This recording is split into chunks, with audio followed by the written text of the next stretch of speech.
Ой, какой у нас разнообразный город. Смотрите, впереди это Вижи, и тут же сейчас и не Вижи, то есть все подряд. У нас все тут в куче. И так, и сяк, кому что нужно. Одним словом, поговорим про бизнес сегодня в Аргентине. Я пока еду домой, у меня есть время немножечко поговорить, потому что меня спрашивали люди после моего последнего видео. Некоторые сказали, а как насчет, там писали, если я, говорит, буду тут заниматься замки, ключи для машины, вот это все популярно, не популярно.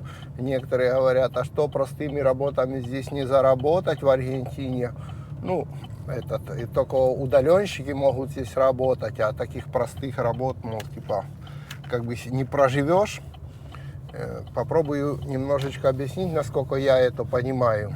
Ну, смотрите, в таких конкретных вещах, как именно ключи делать машинам, ну, то есть я не думаю, что тут что это будет очень популярно, если вы снимете локаль и будете делать только ключи, замки и все в таком духе. Почему? Потому что, во-первых, таких много, очень мастерских, ну, где машины ремонтируют, там много делают ключи, замки, вот это все хозяйство.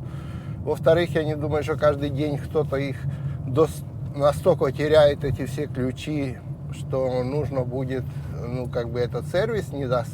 Это чисто мое мнение, может, я и ошибаюсь. Я, к примеру, за лет 15, что с машинами, я делал ключи один раз. И не думаю, что много моих знакомых делали больше раз за это время какие-то ключи к машинам. Так что этот конкретно я бы не рекомендовал сервис. То есть, если вы организуете просто по ремонту машин, вполне приемлемо.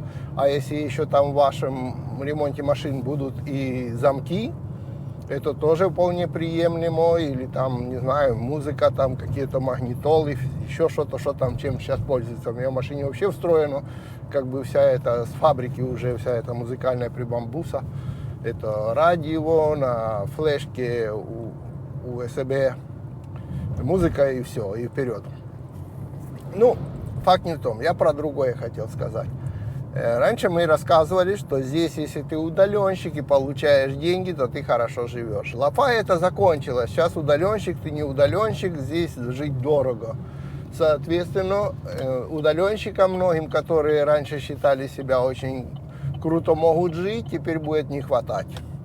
Но зато и другой вопрос появился. И это не заслуга правительства, это просто жизнь так сложилась, что в связи с тем, что все стало очень-очень дорого, то есть у людей просто тупо не хватает денег, все берут тоже очень дорого. Соответственно, для того, чтобы платить там за свет, который увеличивается, к примеру, там в прошлом месяце ты платил, я еще не проверил, сейчас так говорят, но мне еще не приходила платежка, ну, к примеру, наше увеличение, да, за свет ты платил в прошлом месяце 30 тысяч, то те, кто платил 30 тысяч, в этом месяце получили по 150 тысяч за свет платить. То есть тут увеличения не такие, вау, там на 5% подорожало. Нет, тут подорожало, может в разы подорожать, и без каких-либо предупреждений никто там вам не будет рассказывать, ой, мы там завтра подорожаем. Наоборот, вам будут рассказывать, инфляция остановилась, все там весело и круто живут, прыгают и хотят свободы. Ну, то есть сказки с телевизора, это сказки с телевизора, а реальная жизнь вы увидите, когда вам придут счета. Соответственно, я бы так сказал, если ты, конечно, очень круто получаешь на своих удаленных работах, что ты такой супер программист, супер там не знаю кто, так ты в любой стране будешь хорошо жить. А если ты такой средненький, что раньше за 1000 ты жил тут как депутат, за $1000, то теперь за $1000 тебе не хватит за квартиру заплатить и прожить обычные вещи. В связи с этим все люди это понимают, и все люди в такой экономике пытаются выживать, и каждый за свою работу берет кучу денег. И, соответственно, тех, кто просто работает руками, так как некоторые говорят, а что простой работой не проживешь? Нет, вот как раз теперь простой работой, тех, кто работает простой работой не онлайн, они берут столько денег, что да, они теперь тоже, ну, зарабатывают хорошо. Так что даже очень можешь прожить. Единственное, что продолжает быть то же, что и было раньше, не надейтесь здесь искать работу на дядю. То есть работу на дядю вы не найдете. Ну, опять же, это категорически можно заявлять, но в общей сложности, вы поняли, да? что работу на дяде вы не найдете. Вам надо в основном будет придумать свою работу. То есть или вы будете автомехаником, или вы будете слесарем, или вы будете красить стены, или вы займетесь кондиционерами. Смотрите, сейчас еще, ну уже не середина зимы, уже конец зимы, типа вашего февраля, да, у нас вот август. Видите, как я сижу и кондиционер в машине включил, потому что на улице в тени 18 градусов, соответственно, на солнце под 20 с лишним. И это называется зимой. А представляете, что здесь летом? Соответственно, кондиционеры здесь очень-очень даже в ходу. Кто занимается кондиционерами, у него работа будет. Купить новый это супер дорого, починить это дешевле, и так и будет. Вот, к примеру, мы недавно чинили свой кондиционер. Пришел, это он сам себе начал там включаться, выключаться. Приходит, мужик посмотрел, говорит, так, хотите новую плату поставлю, будет 450 тысяч стоит, то есть, грубо выражаясь, в районе $400. Хотите, я это отремонтирую, будет 250 тысяч. И вот хочешь бери, хочешь не бери. Хочешь новый кондиционер, да, пойди за 1,5 миллиона его купи и выбирай. Вот видите, то есть о чем я говорю, что тут многие люди теперь, я психолог, я там адвокат, я там компьютерщик, я то. Но все мы живем в реальном мире, у всех нас ломаются машины, у всех нас дома забивается какая-нибудь или начинает течь какой-то кран, какая-то труба там, или там надо покрасить стены. Можете поверить, здесь аргентинцы немножко не так, как мы привыкли дома, особенно те, кто там в Советском Союзе был. Мы там сами все делали, вот все. Мы там и на огороде работали, и дом красили, и сами этот дом строили, и машину свою сами ремонтировали. И это уже в таких крутых, за запчастями ездили в другой город, их покупали, ремонтировали, моторы перебирали, все знали. Здесь нет, здесь человек специализируется в основном на какой-то работе, на которой он старается зарабатывать, а потом на другие работы вызывать другого специалиста. И если кто-то проклюнет эту фишку и скажет, я не буду, как говорят, строить из себя тут бизнеса, а начну просто ремонтировать кондиционеры и на этом разовьюсь, то он и зарабатывать будет, и развиваться будет, и все остальное. Так же, как и компьютеры ремонтировать. Не все лезут прямо компьютеры ремонтировать. Я бы даже не рекомендовал, потому что очень многие после того, как они сами уже типа поремонтировали, потом приходится их выбрасывать вообще. Просто выбрасывать тупо эти уже ремонты. Потому что все считают, что они все знают, и лезут, ломают окончательно, и на том капец. То есть так же, как и не надо после того, как вином залили, еще включать и ждать, пока он сдохнет. То есть залили, быстренько выключили, все в ремонт. А если хотите, думаете, пронесет или занесет, или сам что-то поколошмачу, там можно поколошматить так, что, в принципе, вы просто выкинете. Все это самое происходит в любом бизнесе, не обязательно компьютерный бизнес, это в любом. Здесь хорошо зарабатывают те люди, которые занимаются сантехникой. Хорошо за ним зарабатывают. Они приходят, они не, цены складывают такие, которые, чтобы они могли оплачивать свой сервис. Если ему надо дома потом оплачивать и свет, и газ, и все остальное, и покупать еду, можете поверить, если он пойдет работать, он возьмет такую цену, что ого-го. Соответственно, также возьмут и кондиционеры, также возьмут и за ремонт машины, и за все остальное. Я их понимаю. Им надо оплачивать, их обдирают все, соответственно, им надо тоже обдирать своих клиентов. И это сейчас повсеместно. То есть, вот, допустим, там, не знаю, медицинская страховка. Вот я про свет уже сказал, я еще не получил за этот месяц, но, говорят, в разы увеличилось. Пойдите на бензин, посмотрите. Если раньше я просто про запас всегда держал, заправлялся, то теперь, пока я его весь не выезжу, мне уже приходят имейлы из заправочных станций, говорят, мы вас заждались. Ага, конечно, заждались, потому что по вашим ценам я еще не скоро туда появлюсь. Буду кататься, пока там чуть-чуть не останется, потом чуть-чуть долью. Все, уже нет таких поездок, как раньше. Раньше, знаете, как было, к примеру, ты собираешься куда-то поехать там, не знаю, попутешествовать по Аргентине, в Невкен, там куда-нибудь, в горы, там, в Катамарку, еще. ты, в принципе, закладывал в путешествие деньги, рассчитывал, думаешь, ага, где я буду останавливаться, сколько это будет стоить мое жилье, там, отели, или это какие-то домики, или это кемпинги. Ну, что я там буду кушать, сколько мне на еду нужно. Но ты в основном не закладывал деньги на бензин, сколько тебе нужно. Теперь же при этой экономике это первое, что ты закладываешь, это деньги. А сколько на бензин? Ты подумаешь, ага, мне надо 4 бака потратить. Да ну нафиг, вообще никуда не поеду. Пойду на набережную удочку возьму, заброшу, посижу, порыбачу, отдохну, все, нафиг мне там пало.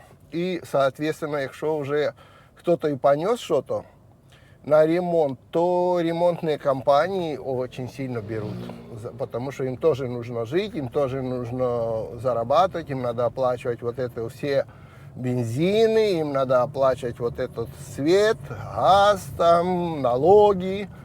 То есть их обдирают большие компании, они обдирают своих клиентов. Так что теперь тоже зарабатывают люди простые, скажем так, кто хоть что-то делает. Нет такого, что ты придешь и будешь за бесценок, кто-то придет тебе за бесценок, будет стены красить, за бесценок будет там унитаз твой ремонтировать или краны какие-то менять. Не, да, они хорошо теперь загонят такую цену, или сиди с дырявым своим унитазом, или ты будешь платить очень много, и никому по барабану всем, где ты это будешь брать.